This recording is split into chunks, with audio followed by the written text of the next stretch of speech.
Bonjour, quel ETF choisir pour ton PEA en 2026? Si tu es débutant et que tu viens d'ouvrir un PEA ou que tu as déjà investi, cette vidéo va sûrement être utile. Je vais te présenter un maximum d'ETF éligibles au PEA en un laps de temps assez court parce que je veux pas que la vidéo dure non plus 1 heure, mais je vais t'expliquer simplement avec des mots simples, hein. Je vais essayer. Désolé si j'utilise des mots qui ne sont pas très bien compris par des débutants. Mais voilà, le but, ça va être de vous montrer un maximum d'ETF, de vous expliquer un petit peu comment ça fonctionne et le pourquoi du comment, qu'est-ce qu'il y a dans chaque ETF, qu'est-ce qui est intéressant, etc. On va voir ça au fur et à mesure de la vidéo. Donc déjà, qu'est-ce qu'un ETF pour ceux qui ne savent pas du tout? Pour faire très simple, c'est un panier d'actions. Hein, voilà, un panier d'actions. Vous avez sûrement déjà vu des gens acheter du Air Liquide, du Total Energy, du LVMH. Et ça s'appelle du stock picking. Quand on veut investir dans un ETF, c'est souvent pour du long terme, voire du très long terme. Et c'est donc le panier d'actions. Il y a plusieurs paniers d'actions. Il y a les ETF indiciels, où on va suivre, par exemple, le CAC 40, qui est les 40 plus grandes entreprises françaises, ou le SP 500, les 500 plus grosses entreprises américaines. On a aussi des ETF sectoriels, où là, ça va reprendre des secteurs précis, comme la banque, l'industrie, le luxe, comme on va voir. Voilà, il y a plusieurs ETF sectoriels.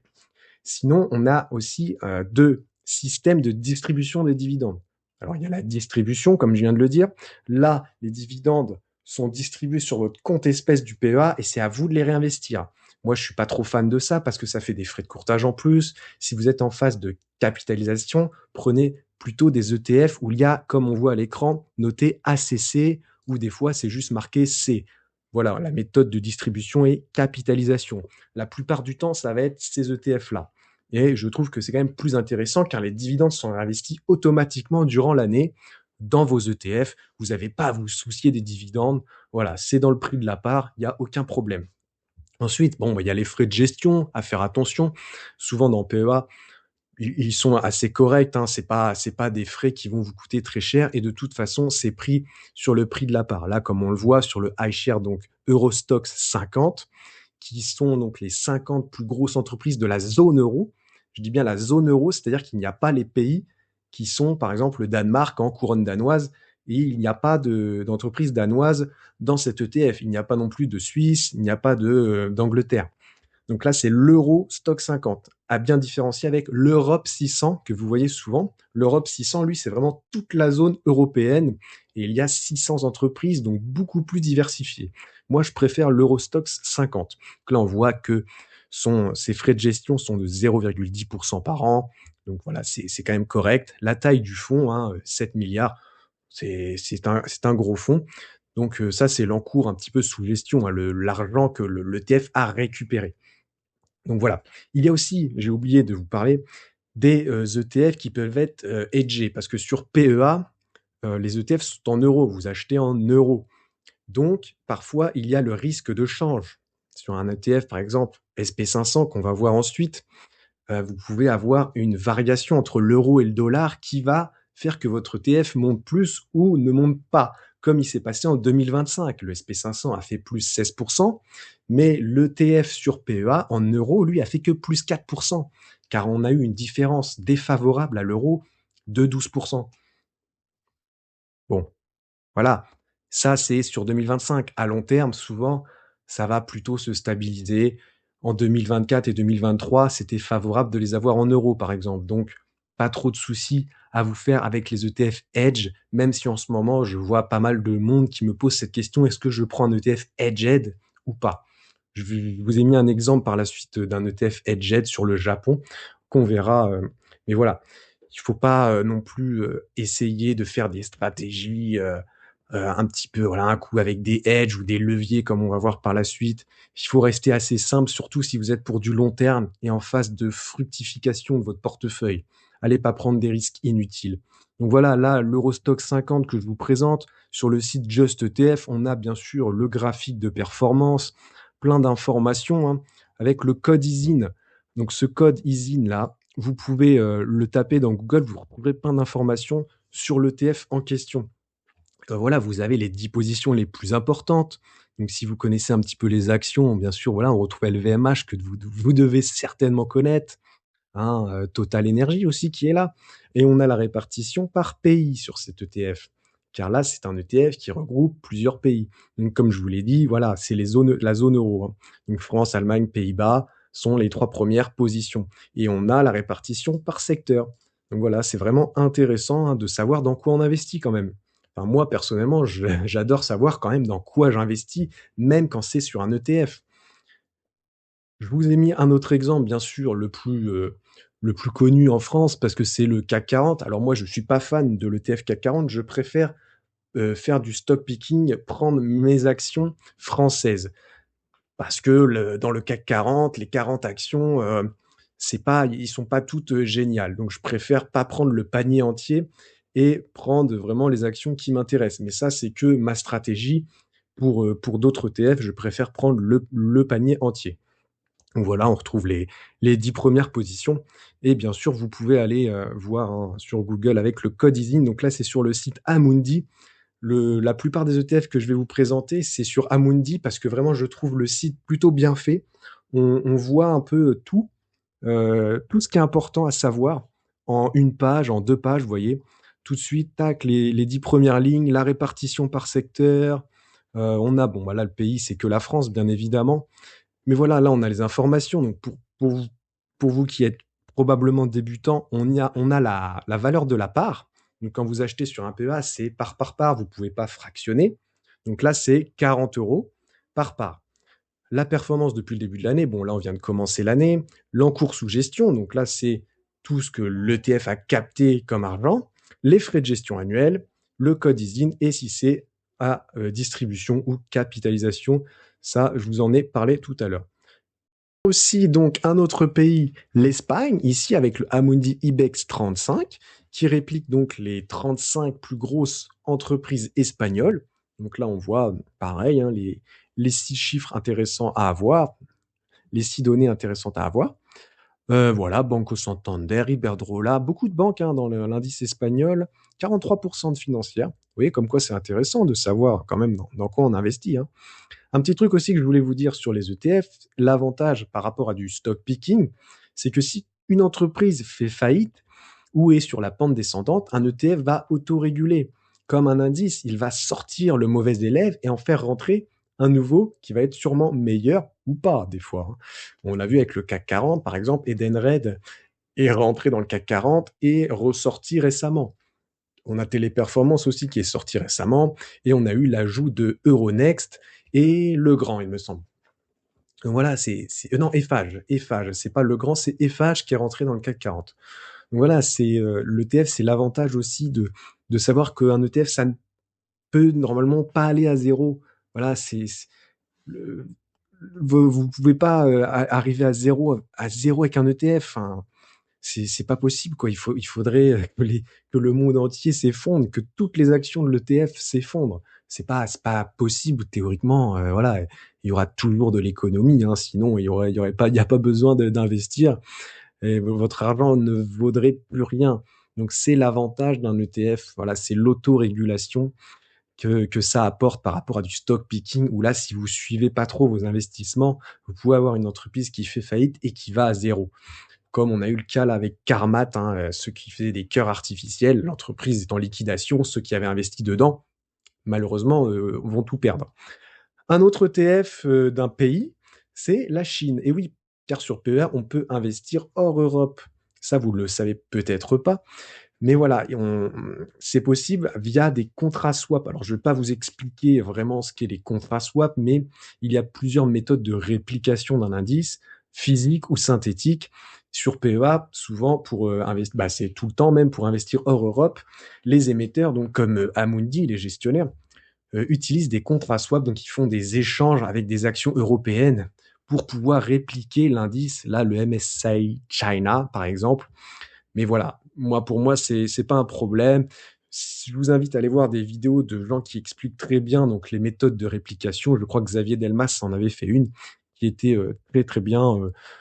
C'est vraiment bien si vous voulez savoir vraiment les méthodes, voilà, physiques, synthétiques, les risques que ça implique, même si pour moi, ça pose aucun problème. Mais voilà, là, le China, qu'est-ce qu'on peut voir? C'est les 0,65% de frais de gestion. Sur un PEA, les frais de gestion vont être souvent un peu plus élevés, justement, à cause plutôt de ces contrats swap. Vous pouvez le prendre sur CTO, hein, si vraiment les frais de gestion sont très faibles par rapport au PEA. Je pense à l'Inde, l'ETF Inde sur PEA est à 0,85% de frais de gestion, alors que sur CTO, il est à 0,19 et je crois qu'il performe mieux sur CTO. Donc, par exemple, l'Inde, voilà, il faut mieux le prendre sur CTO. Là, le Chine, je sais pas, il faudrait regarder sur CTO, mais au moins vous savez qu'il y a un ETF Chine dispo sur PEA, voilà, avec Tencent, Alibaba pour les deux premières positions. Bien sûr, la Chine, voilà, c'est les biens de consommation cyclique, presque 30%, suivi des services de communication et de la finance. Voilà, un ETF qui peut être sympa pour vous exposer à la Chine. Il y a aussi un ETF Japon, hein, bien sûr, pour l'Asie. Donc là, ah bah voilà, il est là, le ETF Hedged. Donc voilà, un ETF Hedged, donc là, qui vous permet donc d'être en euros, mais vous êtes couvert contre le risque de change, donc euro et le yen japonais. Donc peu importe ce qui se passe entre l'euro et le yen japonais, vous êtes couvert. Bon, par contre, les frais de gestion là sont un petit peu plus élevés aussi, 0,48%. Souvent, les ETF Hedged, bien sûr, ont des frais de gestion un peu plus élevés. Mais bon, pour moi, les ETF hedged sur le long terme, c'est pas vraiment nécessaire, hein. Là, je vous ai présenté celui-là vraiment juste pour vous montrer un petit peu comment, dans l'intitulé, c'est représenté, hein. C'est marqué soit un H ou soit carrément hedged. La composition de ce ETF Japon, alors on voit qu'il est quand même bien réparti car le poids de la première ligne est que de 3,6%. C'est Toyota et Mitsubishi en deuxième, hein, les constructeurs automobiles, suivi de Sony, hein, voilà, Hitachi. On a quand même une répartition. Ah oui, 1600 actions.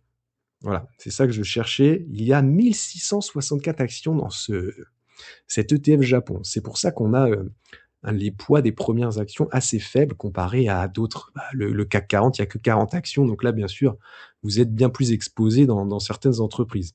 Le Japon, bien sûr, c'est l'industrie, hein, presque 27% du secteur qui est représenté dans l'ETF. Mais voilà, ça, peut être un bon ETF pour votre PEA si vous voulez vous exposer au Japon. Ensuite, maintenant, on va passer donc aux ETF vraiment indiciels plus global, les ETF larges, ceux qui sont le plus connus et qui sont souvent recommandés pour construire une base de portefeuille. Quand je dis une base de portefeuille, c'est en avoir au moins 50% pour avoir un bon socle. Et bien sûr, l'ETF Monde. Alors là, j'ai pris le Amundi, mais il y a aussi le iShare de BlackRock qui est très connu et qui a les mêmes frais de gestion puisqu'ils viennent de les réduire à 0,20% pour s'aligner justement avec le Amundi. Là, le prix de la part est très faible, hein, 5,50 €. Donc, ça vous permet d'acheter plusieurs parts, hein, bien sûr, comme vous êtes sur PEA. Vous pouvez DCA ou lump sum comme vous voulez. Dans cet ETF, donc là, c'est le World. Alors, comme je le dis souvent pour ceux qui me suivent, hein, le World, faites attention, ce n'est pas le monde entier, hein, c'est vraiment USA. On va aller le voir tout de suite d'ailleurs. Voilà, États-Unis, 71%, Japon, Royaume-Uni, Canada, France, Allemagne, Suisse, Australie, Pays-Bas, Espagne, c'est les 10 premiers pays. Il n'y a pas la Chine, il n'y a pas l'Inde, il n'y a pas Taïwan, il n'y a pas Brésil, Mexique, etc. Donc attention, le mot world est quand même assez trompeur. On peut voir sur la carte, hein, c'est pas le monde entier qui est représenté dans un ETF World. Faut bien le savoir. Et on voit que c'est quand même la tech qui prédomine. Bien sûr, vu que c'est les États-Unis qui dominent l'ETF, obligatoirement, le secteur tech est présent à 27%. Mais c'est quand même bien plus faible que les ETF qu'on va voir ensuite, même si, bon, les 10 premières lignes, c'est quasiment que de la tech, hein. À part JP Morgan ici, le reste, c'est que de la tech, hein. Donc voilà, l'ETF World, c'est souvent le plus utilisé par les débutants, car on est quand même exposé à 1500 actions du monde, avec beaucoup d'États-Unis, tout en ayant un peu d'Europe, un peu de Japon. Donc ça, c'est quand même un ETF très courant. Et celui-ci, évidemment, c'est celui avec les gens se demandent, est-ce que je prends un Word, est-ce que je prends un SP500? SP500, c'est les 500 plus grosses entreprises américaines. Donc là, euh, on peut pas faire le World plus le SP500, ça serait dommage parce que tout ce qu'il y a dans le SP500, c'est présent dans le World. Et c'est 70%, on l'a vu. Donc, mettre les deux ensemble, on ferait un overlap. Ça veut dire qu'on double les actions qui sont présentes dans l'SP500. Donc, c'est pas vraiment nécessaire. Celui-ci, c'est de BNP, c'est le plus connu, celui avec le plus d'encours sous gestion. Voilà, des frais de 0,13%. C'est un capitalisant, bien sûr. Celui-ci, vous voyez, c'est un C. Donc, C pour capitalisant, hein. C'est comme C, ACC. En euros aussi pour celui-là, mais il est aussi disponible en hedged. Mais voilà, celui-là, moi, c'est celui que j'ai en portefeuille. C'est ma base de mon PEA, en fait. Voilà. C'est parce que je crois un petit peu plus aux États-Unis et je veux surpondérer les États-Unis. Sinon, vous prenez un World qui va bien sûr aussi s'autoréguler, le World. Si l'Europe explose par magie, il y aura plus d'Europe dans les années à venir que d'États-Unis. Donc le World aussi permet cette autorégulation, comme je vous ai parlé tout à l'heure. Sinon, il y a un autre ETF américain qu'on peut avoir sur PEA et qui est aussi très connu, le Nasdaq 100. Et là, le Nasdaq 100, bon, je ne vais pas vous réexpliquer ça. Voilà, c'est ça que je voulais vous montrer, c'est la prépondérance à la tech bien plus forte qu'un SP500, bien plus forte qu'un World, parce que le Nasdaq 100, c'est 53% de technologie de l'information. Si on rajoute les services de communication, c'est presque 16%. Vous voyez que ça fait quand même un gros pourcentage en tech. Mais c'est pas que de la tech non plus. Et là encore, si vous faites Nasdaq plus SP500 ou encore plus World, alors là, vous allez tripler les actions. Parce que les 100 qui sont dans le Nasdaq, ils sont dans le SP500 et ces 500-là sont dans le World. Vous avez compris le cheminement, hein, vous triplez les actions présentes dans le Nasdaq 100. Donc souvent, les gens prennent du Nasdaq 100 pour surpondérer la tech. Mais moi, j'ai un autre ETF sur PEA pour vraiment surpondérer la tech. C'est celui-ci. Celui-ci est bien plus intéressant quand vous cherchez à surpondérer la tech et que vous avez déjà, par exemple, une base MSC World. Vous avez un ETF World, vous me dites, ouais, mais je veux surpondérer la tech US parce que je crois en l'avenir en la tech US. Vous avez peut-être raison. Et donc, cet ETF, qui au final a les mêmes frais de gestion, vous voyez, 0,30 qu'un Nasdaq, mais celui-ci, vous allez vraiment, alors je vous remonte Amundi, PEA, US Tech, Screened, ETF, ACC. Voilà. Donc, capitalisant, ça vous avez compris. Et là, on a par contre 70% de tech. Et oui, là, c'est vraiment un ETF qui surpondère la tech.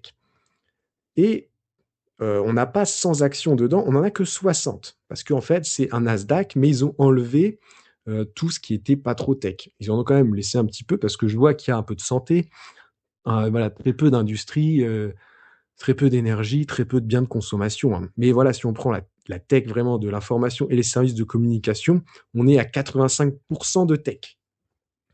Donc ça, c'est un vrai ETF tech qui peut vraiment vous servir, qui peut être même peut-être mieux que le Nasdaq à long terme, si la tech vraiment est votre conviction. Pour moi, c'est celui-là qu'il faut prendre. Après, libre à vous de faire vos propres recherches et de voir lequel vous intéresse le plus. Mais voilà, pour les ETF un peu américains, vraiment axés tech, dispo sur PEA, c'est vraiment pour moi les meilleurs. Alors, ensuite, on va parler des pays émergents, de l'Asie et de l'Amérique latine. Je commence avec le Amundi PEA Asie.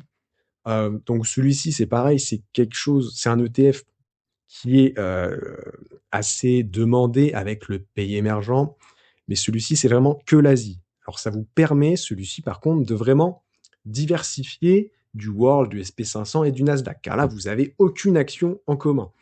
On ne peut pas avoir un overlap avec ce genre d'ETF si vous avez déjà un World ou un SP500. Là, par exemple, on voit que c'est donc Taiwan Semiconductor, c'est TSMC, hein. On a Tencent aussi en deuxième ligne, Samsung, Alibaba, et bien sûr les autres entreprises chinoises, parce qu'il y a quand même beaucoup de Chine dans cet ETF Asie. Même si Taïwan est beaucoup présente, c'est beaucoup TSMC qui représente combien 16,8%, vous voyez. Donc voilà, Taïwan est beaucoup représenté grâce à TSMC, mais sinon il y a la Corée du Sud, il y a l'Inde, la Thaïlande, Malaisie, Indonésie, Philippines. Donc voilà, vous êtes vraiment sur l'Asie. Alors qu'un emerging market, qu'on va voir ensuite, qui a les mêmes frais, 0,30, celui-ci avait 0,30 aussi. Hop, le emerging market, donc là, le Amundi PEA Emergent, alors c'est un ESG de transition, hein, mais bon, ESG c'est un petit peu bullshit, hein, donc personnellement je fais pas très attention à ça, même s'il y en a qui évitent les ESG. Bon, et ESG hein, pour environnement sociétal et de gouvernance. Hein. Si ça vous intéresse, vous pouvez aller voir à quoi ça correspond, mais bon, c'est pas ultra important. À savoir que celui-ci est ex-Égypte. Bon, apparemment ils ont exclu l'Égypte de de cet ETF. Et donc celui-ci, il est quand même beaucoup exposé à l'Asie. Chine, 27%, Taïwan 22%, Corée du Sud 14%, Inde 13%, mais on a aussi, vous voyez la carte, pas que de l'Asie. On a de l'Afrique du Sud, presque 5%, qui a fait une très belle année 2025 au passage. Le Brésil, 3,7%. On a l'Arabie Saoudite, voilà, le Mexique qui est là aussi. Peut-être le Venezuela bientôt, on ne sait pas. Peut-être, pourquoi pas. Mais voilà, on est vraiment plus sur du pays émergent avec de l'Amérique du Sud et un petit peu d'Afrique. Un petit peu de... Voilà. C'est, pour moi, celui où on peut prendre vraiment le panier de pays émergents. C'est le plus large, c'est celui qui m'intéresse le plus personnellement, même si l'Asie, c'est vrai qu'il est pas mal du tout si on croit vraiment plus aux pays asiatiques. Après, on a donc un petit peu l'opposé, c'est l'Emerging Latin America. Là, c'est l'Amérique latine, donc ben, bien sûr, c'est tous les pays d'Amérique du Sud, hein, Brésil, Mexique, Chili, Pérou, Colombie. Donc voilà, je ne sais pas, le Venezuela est représenté à combien dans celui-ci, je ne sais même pas s'il y est d'ailleurs. Je ne sais pas, parce que là, on n'a que 5 lignes. Est-ce qu'il y a vraiment que 5 lignes? Je ne sais pas. Je ne sais pas, je ne pense pas. Hein. Il y a peut-être que 5 lignes dans celui-ci. Bon voilà, ça c'est une alternative. Alors celui-là, je l'ai pas trop étudié, je sais pas vraiment quelle performance il a fait. Je vois que depuis le début de l'année, il a déjà fait 2,57%, donc apparemment l'Amérique latine a le vent en poupe en ce début d'année 2026. Hein. Donc voilà, à voir celui-là, à vous renseigner peut-être, hein, qui peut être intéressant à partir de maintenant, hein, avec ce que Trump est en train de faire, pourquoi pas un ETF d'Amérique latine, hein, dispo sur PEA en plus. Donc c'est plutôt sympa quand même.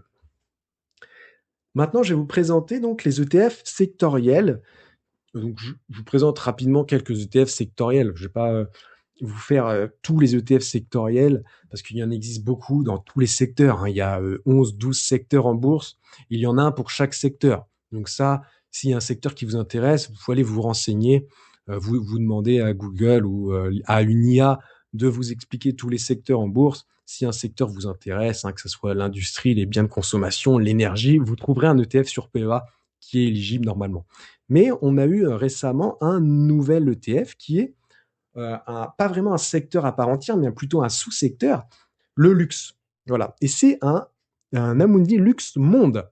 Donc ça veut dire qu'on n'a pas que des actions d'Europe, on a vraiment le monde. Et qu'est-ce qu'on retrouve dans cet ETF? LVMH, Richemont, Suisse. Voilà. Donc c'est un petit peu de diversification en Suisse. Hermès, Ferrari qui est là. On a Tesla. Alors, ouais, ok, ils considèrent ça dans le luxe. Ok, Royal Caribbean aussi, Cruise, ok. Mercedes, bon. Marriott, les hôtels. Hilton aussi, les hôtels. L'Oréal, bon. Alors, ouais, ok, on peut, hein. C'est les 10 premières lignes, en tout cas, de cet ETF luxe. Voilà, pareil, à vous renseigner, hein, si vous intéresse. Il y a 80 actions dans cet indice. Pourquoi pas? Bon, il n'a pas fait une super performance pour sa première année 2025. Mais bon, c'est normal, le luxe n'a pas été à la fête en début d'année 2025. Il s'est rattrapé en fin d'année, donc il s'est un peu équilibré au global sur 2025. Mais pourquoi pas mettre cet ETF en PEA? Je sais qu'à un moment, il y avait une mode hein, pour cet ETF. On en a pas mal parlé sur X. Je vous présente aussi l'ETF Eurostox Bank. Donc là, c'est un peu toutes les banques de la zone euro. Lui, par contre, a très bien performé en 2025. Hop, sur un an, il a fait une bonne perf. Oh, on a la perf ou pas? Ouais, 89%. 89% sur un an. Bah oui, parce que les banques ont explosé en 2025, tout le secteur des banques. Donc là, il a vraiment cartonné celui-ci. Alors ça veut pas dire qu'il va continuer à cartonner en 2026, hein. Voilà, on retrouve les banques espagnoles, italiennes et françaises dans le top 3. Donc voilà, la zone euro, pourquoi pas, hein. Il y a que 30 actions dedans, donc c'est quand même un ETF assez compact, hein. Il n'y a pas tant d'actions que ça dedans. À voir, ça peut être intéressant. J'ai vu quelques PEA d'abonnés qui m'ont partagé avoir un ETF Bank dedans. Ça peut être une, ça peut être un ETF satellite. On peut appeler ça un ETF satellite. Voilà, vous avez votre base, World, SP500, Nasdaq si vous voulez être vraiment agressif. Et vous pouvez mettre un petit ETF à 5%, 10%, un ETF luxe, un ETF banque, ou par exemple cet ETF Select Dividend. Celui-ci, il sélectionne 30 actions à dividende et il est à distribution. Comme je vous ai parlé au début de la vidéo, voilà, un ETF à distribution. Celui-ci va vous distribuer les dividendes. Donc voilà, on retrouve des actions qui versent sûrement beaucoup de dividendes en espérant qu'elles sont fiables. Alors c'est pas un ETF qui m'intéresse, donc je connais pas je connais pas trop cet ETF, mais il a que 30 actions, hein, par contre, hein. Donc attention, je sais pas quelle perf il a fait.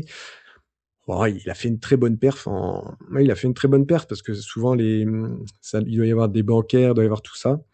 Donc ouais, très bonne perf en 2025. Ah non, c'est sur 10 ans là. C'est sur 10 ans, pardon. Hop, hop, hop. Ouais, bon, il a quand même fait une très bonne perf, 43% sur un an. Et si on prend ouais, sur 10 ans, voilà, c'est pas ouf. Sur 10 ans, c'est pas terrible. Sur 5 ans et sur 10 ans, c'est pas. Sur 10 ans, 125%. 10 ans, c'est beaucoup quand même. 125%, c'est pas top, top, quoi. Mais bon, voilà, c'est un ETF qui perf quand même, hein, avec une distribution de dividendes. Pour ceux qui veulent jouir de leurs dividendes, c'est intéressant. Il y a, c'est quelque chose qui peut être fait. Ensuite, qu'est-ce qu'on a? Alors oui, je voulais vous parler aussi de cet ETF, qui est un ETF monétaire. Tout simplement, il va suivre le cours de la banque centrale, il va suivre l'Ester. Donc c'est un ETF, si vous avez de la liquidité, vous ne savez pas quoi en faire, vous pouvez le mettre sur cet ETF qui au final réplique le taux de l'Ester. Alors je ne sais pas comment il fait, mais il va vous apporter. Alors ils mettent quand même qu'il y a des actions dedans. Alors comment, je ne sais pas comment il fonctionne exactement, mais voilà, c'est un PEA euro court terme, donc il va répliquer voilà le Solactive Ester Overnight. Donc voilà le taux de la banque centrale, hein. Donc je sais plus à combien il est actuellement, mais ça peut être un ETF, on va dire, à court terme pour faire travailler un petit peu vos liquidités. Attention aux frais de courtage quand même. Euh, Si vous vous amusez à faire des allers-retours, il va pas vous rapporter autant que les frais de courtage. Donc là, ça sert à rien. Mais si vous voulez mettre 1 an, 2 ans, pourquoi pas? Ça se calcule, on va dire. Et sinon, donc, il y a les ETF à levier. Alors là, je vais pas vous faire une formation sur les ETF à levier, mais il faut savoir qu'on peut investir. Donc là, j'ai pris l'exemple du Nasdaq 100 à levier x2, hein. Donc là, ça fait 2 fois la performance, que ça soit positif ou négatif, hein. Donc, à vous de voir, à vous de vous renseigner. Est-ce que vous voulez prendre le risque ou pas d'investir sur un ETF x2, un ETF à levier? Bon, le x2, ça va encore, mais attention, car il existe quand même un risque, hein, le bêta slippage. Je vous invite aussi à vous renseigner sur ça, vraiment, si vous voulez investir sur ça. Mais si vous êtes débutant, vraiment attention à ça, parce que si on a une baisse, pour la rattraper derrière, ça peut être compliqué. Si ça part en hausse tout de suite, vous allez être content. Mais si ça part en baisse, une fois que vous avez acheté, là, ça risque de piquer un peu. Et on a aussi donc un CAC 40 x2, mais là, inversé. Et oui, on peut investir, pas inverser, mais on peut investir sur le CAC 40 qui baisse. Donc là, vous gagnez de l'argent si le CAC 40, donc l'indice CAC 40, descend. Voilà. Donc, il existe, vous voyez, plusieurs sortes d'ETF. Donc, faites attention quand même quand vous êtes débutant et que vous investissez. Là, vous voyez CAC 40, vous vous dites, ah, c'est l'ETF CAC 40, c'est bon, bam, j'investis. Mais non, en fait, c'est le x2 inversé. Donc là, vous investissez sur la baisse en fait du CAC 40. Vous pariez sur la baisse. Donc je sais qu'il y en a qui s'en servent comme couverture de leurs actions, etc. Mais là, on part dans des stratégies bien plus complexes. Donc voilà pour le petit tour, hein, des ETF sur PEA.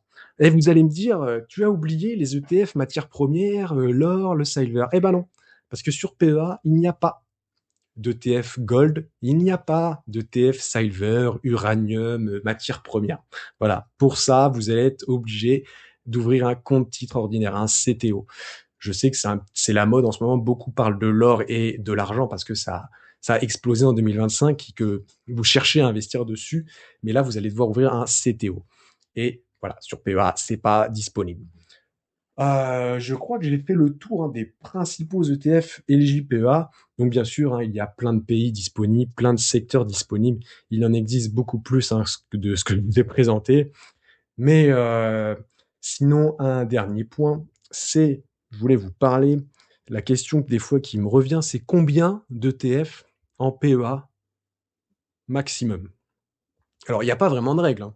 Il n'y a pas vraiment de règle, mais je dirais, pour moi, 3, 4 ETF, ça suffit.